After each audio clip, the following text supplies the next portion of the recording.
There we go.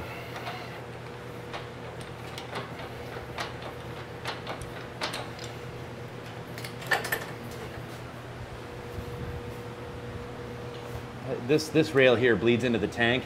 Now we want these two angles to match. This versus that. Now you could go straight up, gives it a much different, more aggressive approach, but I've found that something like this that's very teardrop-ish wants to sort of fall into this position anyways. And so that's where we're gonna run it. See this rail right here, remember we were talking about clearing this ignition box. Now you don't want to get too jammed into this thing, so you feel like a circus bear on a unicycle. So what we're doing is just kind of making enough room for the riding position. This is going to be kind of a generic fit for anyone who's about 5'7" to maybe about 6'2" with this stock foot peg setup. So that I'm happy with that. We're going to tack it in place.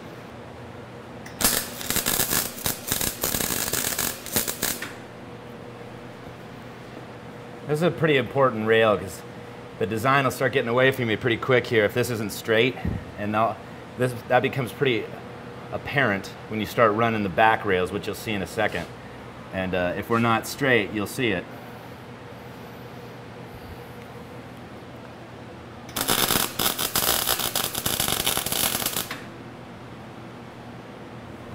There's a couple of different ways you can do this. You can kind of fish mouth it to have sort of an opening for a tail light, or you can bring it around, make it more of a bullet or a traditional style cone. That's what we're going to do on this tank, because what we're trying to do is make sort of a negative image of that tank, bring the same shape and design into the back half of the bike here. So this is the next rail we're putting in right here.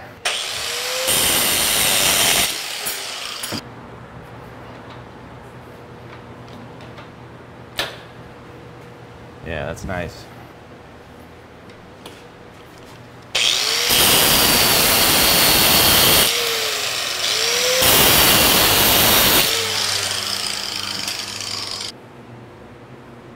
Yeah, we're almost dead nuts here. So I'm going to scoot this one up a little bit. Go either way, maybe bring this one down.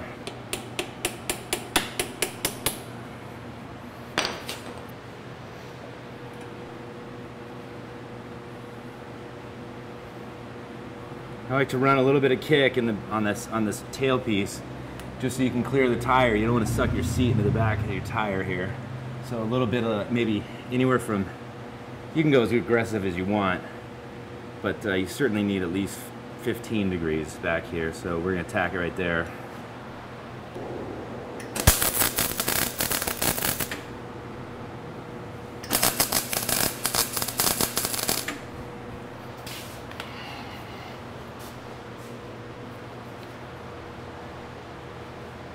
I like it.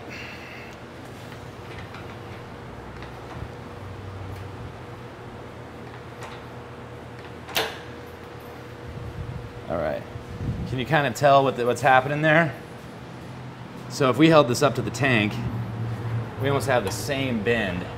There's at some point in time in this tank, it's not nearly as aggressive, but what we're trying to do is replicate this on the back half of the bike. So that's kind of I think it's going to be a nice look. We'll shorten it there. That way our center rail will stand just a little bit taller than our side rails, and I think that'll do it. So you can kind of see what it's going to look like here. Yeah, it's got to sit a little shorter in the back. It gets a little bit tall, so we'll take maybe 1.5 inches there, and then we'll mark it once it's ready to get tacked right there.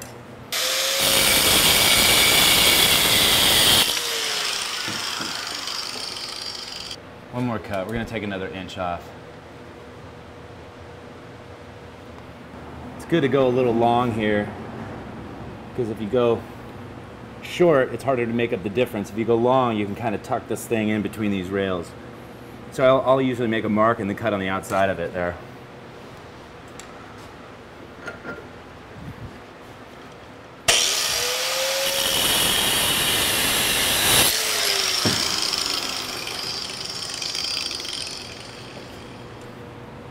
Yeah, so if you cut on the outside of your mark, see, we fall right into place. All right, so long as you have a well-aligned bike, you can find center pretty well.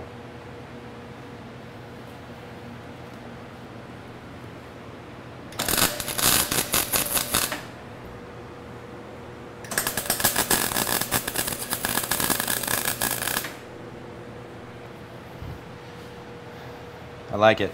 We're talking about the side rails, and now this is what kind of dictates the characteristics of the seat. You can run them starting from here and ending there, gives you a much more aggressive pattern.